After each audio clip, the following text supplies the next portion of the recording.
My parents really wanted to move, so I bought it for them. Huh? What do you mean? My husband used our savings to buy an apartment for his parents without discussing it with me. We just have to save up again. Anyway, I don't need you telling me what to do with my own money. Ah, he is totally gone. I felt nothing, not even sadness or anger, like I was suddenly pulled down into a purgatory of nothingness. And then I slowly grabbed his hands. I met my husband Eric at my college party. He was sitting across from me on the sofa, and I noticed him glancing at me.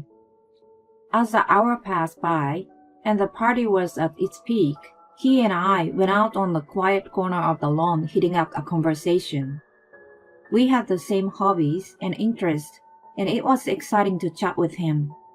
We exchanged our numbers and started dating. He proposed to me after 2 years when I was 25. It was my dream to marry young and start a family, so I said yes to him. We got a one-bedroom apartment close to his parents, and I quit my job and became a housewife as he requested. Soon after that, I got pregnant and had a son, Mark. Around this time, my in-laws started inviting us to their house often. They never contacted me directly, but asked me through Eric. I understood that they really wanted to see their grandson. They actually adored Mark and bought a lot of toys for him. Mark, who was very attached to me, was quickly used to them. However, every time I was at their house, I got an awkward feeling. Stacy, if you're too busy with housework, you don't have to come over. We are happy just the Eric and Mark. It feels claustrophobic here. They seemed like they wanted to get rid of me. Mark was still little and cried when I wasn't around. I wasn't comfortable leaving him alone with elderly in-laws, so I stayed put no matter how they tried to throw me out. I guessed they weren't pleased with my aloofness, that their attitude toward me became nastier. One day, when I was cleaning the house, I received a call from Eric. He was panicking over the phone because his mom called an ambulance for hitting her pinky against the table. He gave me the name of the hospital and told me to go ASAP. She just banged her pinky. Why was I sent to check on her just for that? I just did the same a few minutes ago. I was about to protest, but he hung up on me. Reluctantly, I went out to the hospital. When I was walking toward the reception counter, I saw my mother-in-law sitting in the waiting room. She was chattering with other elderlies, but when I called out to her, "Aha, I bumped it a little. Eric is overreacting. Don't slack on chores and go home." Who exaggerated it by calling an ambulance? I stopped doing my chores to come here just for you. I don't deserve to be told slacking. As I started walking away, I heard her telling the others about me. "My daughter-in-law is really bad at taking care of housework and so lazy. I don't know what to do with her. On top of it, she's mean." I couldn't hear after that and just kept walking. I complained to Eric when he got home that night, but he only said, "Whatever, it's all good," and kept drinking beer. I got upset with his indifference. How the hell is it all good? God, you're annoying. Stop complaining. I'm exhausted from work. He got mad at me, and we started the Cold War. We didn't speak to each other for about a week. I became uneasy that Eric might not give me the living expense for the next month. He was in charge of handling the family finance, and I usually got a monthly allowance to make ends meet. If he didn't, I wouldn't have been able to do so. Too worried that I apologized to him, who willing to accept it, and we went back to our normal life like nothing ever happened. Who knew something bigger was to come? Eric dropped the bomb just 3 days after we made it up. His mom had trouble walking, so we were to move in with them. I, of course, refused. I plan to go back to work after Mark starts middle school. I can't continue looking after her. Well then, we are getting a divorce. You're a housewife, so you won't be able to support Mark. I will take custody. I couldn't retort to his comment. In fact, I was unemployed and didn't have the means to raise him. Even if I found a job now, where was I going to leave him? My parents lived with my brother, his wife, and their 5 kids. I couldn't put more weight on their shoulders. I had no choice but to accept his demand again. We were to break the contract of our apartment and move in with his parents at the end of the month. On the day of our move, his parents cheerfully welcomed Eric and Mark, but to me, they commanded the detailed rules of the house and instructed me to ask for their permission before I went out. There was nothing welcoming about it. Since then, their discrimination against me escalated. One day, I came back from grocery shopping a little before noon. I saw empty boxes of pizza on the kitchen counter, and it seemed like the family had just finished eating lunch. I clearly told them when I left, "I will make lunch, so please wait for me." "Oh, Stacy, we're craving pizza, so we ordered in. We left some for you on the dining table." "Thank you." I went to the dining room and opened the box. There was one piece of pizza inside. I felt frustrated to be left out again. The piece wasn't even whole, with a chunk missing on the side. Probably Mark had a bite. I didn't even get a complete piece of pizza. I felt like Mark was even mocking me, and my eyes became watery. Another time, the rain suddenly started while I was out. I had left our sneakers under the sun, so I rushed back home. When I got back, I found that my mother-in-law had already taken Eric and Mark's sneakers, but left mine out soaked in the rain. Eric and my father-in-law pretend to be oblivious. At lunch and dinner, if I served with a big sharing plate, they immediately took all without leaving any of me. So I served them separately, with a single serving next time. They complained it was too small. Such was my life. In the end, I kept my own portion on the side before serving them, and ate it secretly after they finished. I had been trying my best to not explode with anger, but I finally had enough, and was about to plead with Eric for moving out, but... "Hey, I bought a new apartment. I will take you to see it. You'd like it for sure." I was flabbergasted. We never discussed such a matter, and where did the money come from? I was rushed to go and see it with him. It was a brand new apartment building in the center of the town. There was a mall, school, government office, and post office nearby. It was in a very convenient location. The apartment was just finished built a couple weeks ago. We entered the room at the corner of 8th floor. It was unbelievably bright, big, and had a great view. It was almost perfect. The moment I was about to ask him about the most important matter. "My parents say they really want to live here. I bought it with the sale of their house and all the savings. Isn't it amazing?" What? What the hell did he say? It was his parents' wish? Spend all the saving that was supposed to be for our son's education and our retirement. What in the world was so amazing about it? How could you do such a selfish thing? Please cancel the contract. I was in total panic and begged him to cancel. "Huh? We just start saving again. Anyway, I don't need you to telling me what to do with my own money. A housewife has no say in this." He snapped back at me. "You told me to quit my job and stay at home." The word divorce popped into my head, and I ran out of the apartment.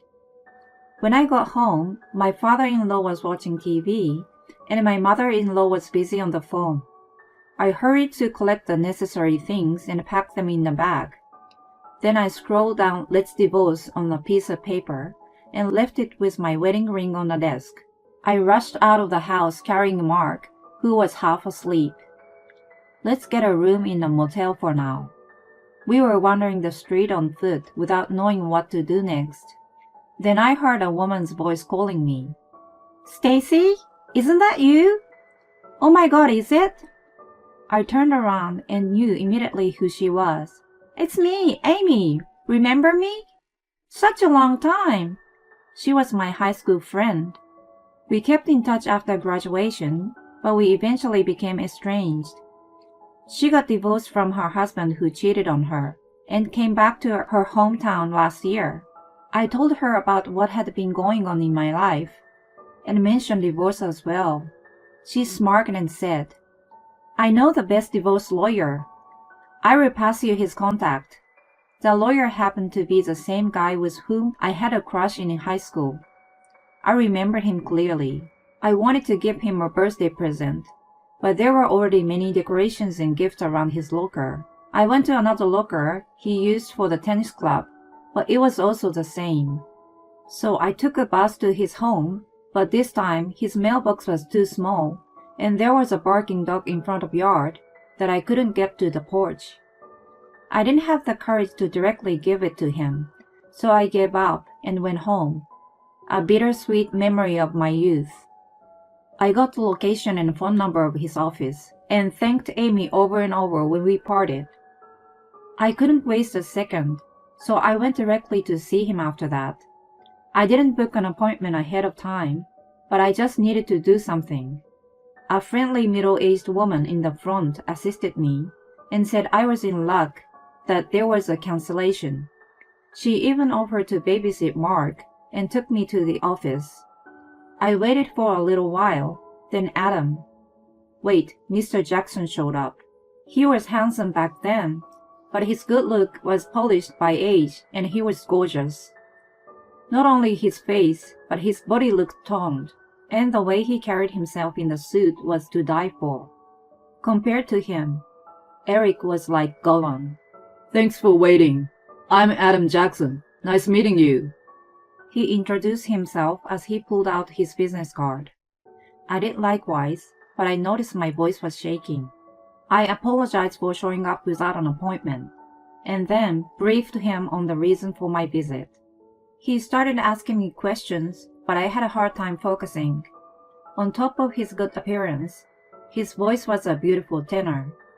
As I was listening to him, I couldn't stop imagining him getting better with age like George Clooney. We were in the office for about an hour and a half. It was the happiest time of my life in a long while. I thanked Adam and the woman vigorously before I left. Mark had been a good boy all this time, and I swore to myself to be strong for him. While I got temporary custody, Adam continued negotiation with Eric attorney. Of course, he wasn't willing to settle easily, and was too carried away by his rage that he couldn't even think straight. Hence, we went to a trial. Don't worry, it happens often. I got this. Adam tried to soothe my anxiety. I got a ride from him to the court on the day of our trial. As soon as I got there, I felt a knot in my stomach. I was going to see Eric for the first time since I left. When he saw me enter the room, he immediately grimaced at me. You bitch! What the hell do you think you're doing? Who took care of you all this time? You owe me! He looked like he was about to jump on me, so the security and his lawyer restrained him and dragged him out of the hallway. I was horrified. Even if we divorced, he might take revenge. I could hear him screaming, and his lawyer said, It's gonna have a negative effect. And the worst case, the police. Then it became quiet. We went through the hearing without an incident after that. Mark and I were offered to stay with Amy's parents for the time being. They ran a local diner and hired me as a waitress out of their kindness. In addition to that, they had an unused trailer in their backyard, which they offered us to stay in. One night, I don't know how they found out, but Eric's parents showed up at the house. They tried to cross the yard toward my trailer, and Amy's parents stopped them. Hey, come out, you coward! Give us Mark! I heard them shouting. Amy signed me to hide and went out to deal with them. If you don't leave now, we'll call the police. As she said this, she was already calling. They realized the seriousness and tried to run away, but Amy's parents held them in place. The policeman arrived within a minute. After hearing both sides, they escorted in-laws back to the car and made sure they drove away. I frantically apologized to Amy and her parents and started packing my things, but they stopped me and told me it was safer to stay with them. Your divorce drama is quite entertaining. I'm so geared up to fight with you. Wait. I felt threatened for my life here. Came to think of it, she was into Spanish soap operas. 2 months later, thanks to Adam, I was able to get good alimony, custody, and child support. I could finally cut all ties and move on with my life. I can live freely doing whatever I chose to do. I held Mark tightly in my arms. He needs to be reassured that I would always be by his side. Before I parted with Adam, I not only thanked him for the job he had done, but finally told him that I actually knew him from high school. He didn't remember me, but he was kind to tell me that I could count on him if there was anything. Later on, the rumor of my in-laws' incident spread in their neighborhood, and Eric too was seen by the neighbors as an abusive husband. They were too embarrassed that they moved to another town. Eric had sold a new apartment and paid me half of the profit. He was in debt from the trial and still had to pay me alimony and child support, so he lived in a trailer park. I had been afraid of his retaliation against me, but he wasn't as stupid as I thought. He never tried to get in touch with me. As for the in-laws, even after the first incident, they had been warned by the police. They kept coming to see me, so they eventually got arrested. After spending some time in the pen, they both got ill and were sent to a facility by Eric. As for me, I still work at the diner. Hey Stacy, have a break. Let's get something to eat. Thanks, yeah, let's eat. I take off my name tag and sit down in a booth. Amy joined with a cheeky smile on her face. So, how's it going with Adam? Direct to the point, huh? Of course, I want to know everything. Adam had asked me out a little after our last meeting, and we started seeing each other. He is supposed to meet Mark officially this weekend. I tell Amy about it. Wow, Mark's finally meeting him. Where are you guys going? Who suggested bringing Mark? She's so excited with many questions. Good food, good friends, and a re-encounter with my old crush. I've had terrible experiences, but I'm glad that I had the courage to get out of my old life, because now I'm standing at the end of the tunnel. I feel grateful and blessed to be able to stay with Mark more than anything. I will live my own life surrounded by good people supporting each other from now on.